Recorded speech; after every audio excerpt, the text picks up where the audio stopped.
Est-ce que votre amour peut guérir un manipulateur pervers?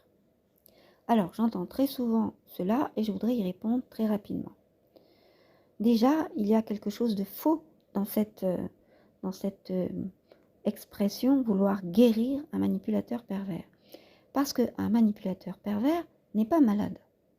La perversion n'est pas une pathologie, selon moi, contrairement au discours actuel, très psychologisant et qui voit, évidemment, et le corps médical aussi, euh, la perversion comme une maladie ou une pathologie ou une personnalité pathologique. Mais il y a cette histoire de pathologique à l'intérieur. C'est-à-dire que l'on pense que c'est une maladie, qu'on peut en guérir, que c'est quelque chose de dysfonctionnel. Mais ça n'est pas dysfonctionnel, c'est fonctionnel. C'est juste une autre façon de voir les choses, de les penser, de les vivre, de les percevoir donc.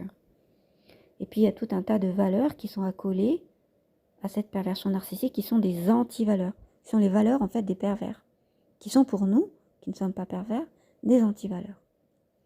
Le monde se pervertit de plus en plus, et donc le pervers narcissique, en tout cas dans la société contemporaine occidentale, avec les valeurs qu'elle a actuellement, qui sont de plus en plus des anti-valeurs, eh bien il est dans son élément, puisqu'il est vécu, il est vu, et il se vit comme un gagnant. Et il voit tous les autres comme des losers, parce qu'ils ne savent pas s'imposer, parce qu'ils n'osent pas, ils ont des scrupules à faire ce que lui fait, et parce qu'il laisse aller ses pulsions, il fait ce qu'il a envie de faire, et il va très loin dans la méchanceté, la malveillance, la malfaisance, et il jouit du mal qu'il fait aux autres. Ça lui fait plaisir. Voilà, la faiblesse de l'autre est pour lui, qui agit comme un prédateur, comme une porte d'entrée pour aller grappiller tout ce qu'il y a grappillé comme substance chez l'autre, et donc chez vous. Et il ne s'intéresse pas du tout à vos affects.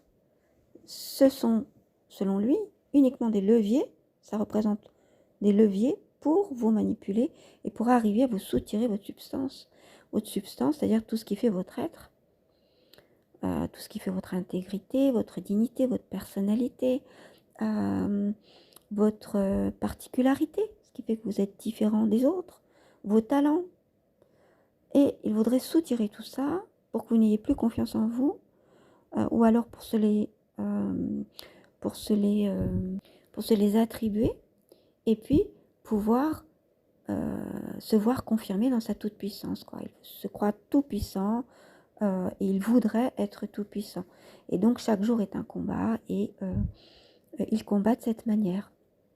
Donc il aime les conflits. Il ne faut pas croire qu'il voudrait la paix, au contraire, il est dans son élément, dans les conflits.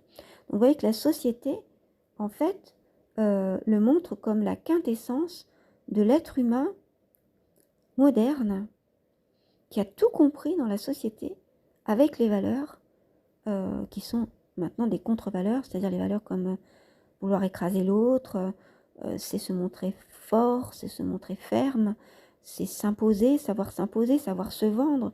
Toutes ces valeurs qui sont en fait des contre-valeurs, parce que ce sont des valeurs perverties, si vous voulez. Ce ne sont pas des valeurs humaines élevées, ou qui élèvent l'être humain en conscience. Eh bien, ces valeurs-là de la société, il nage en plein dedans. Il est applaudi pour ça. Pourquoi voulez-vous qu'il change? Alors si, effectivement, les personnes qui, l'autre partie de la population qui n'est pas perverse, voient justement les valeurs humaines comme élevées et pensent naïvement que les pervers sont des gens comme les autres et que les pervers veulent aussi accéder à cette humanité, cette élévation de la conscience, cette générosité, ce questionnement sur qu'est-ce que l'humain, qu'est-ce qu'on pourrait faire pour évoluer, mais pas du tout. Les pervers le pervers se contrefout de ça, et c'est même pas se contrefout, parce que c'est même pas de l'indifférence, c'est surtout qu'il les combat. Ou alors il va faire croire d'aller dans ce sens pour mieux instrumentaliser ces valeurs, les retourner en leur contraire, et pour mieux attraper du poisson, en fait, c'est-à-dire d'autres personnes qu'il va pouvoir exploiter et instrumentaliser. Donc c'est un leurre de croire qu'on va pouvoir, avec son amour, guérir un pervers narcissique. Car un pervers narcissique ne se sent pas malade, il n'est pas malade, et c'est une erreur. Et c'est une erreur importante d'avoir catalogué la perversion comme une pathologie, de la mettre sur le même plan, sur le même niveau que d'autres personnes qui ont des pathologies mentales, comme par exemple quelqu'un qui serait schizophrène ou quelqu'un qui serait dépressif.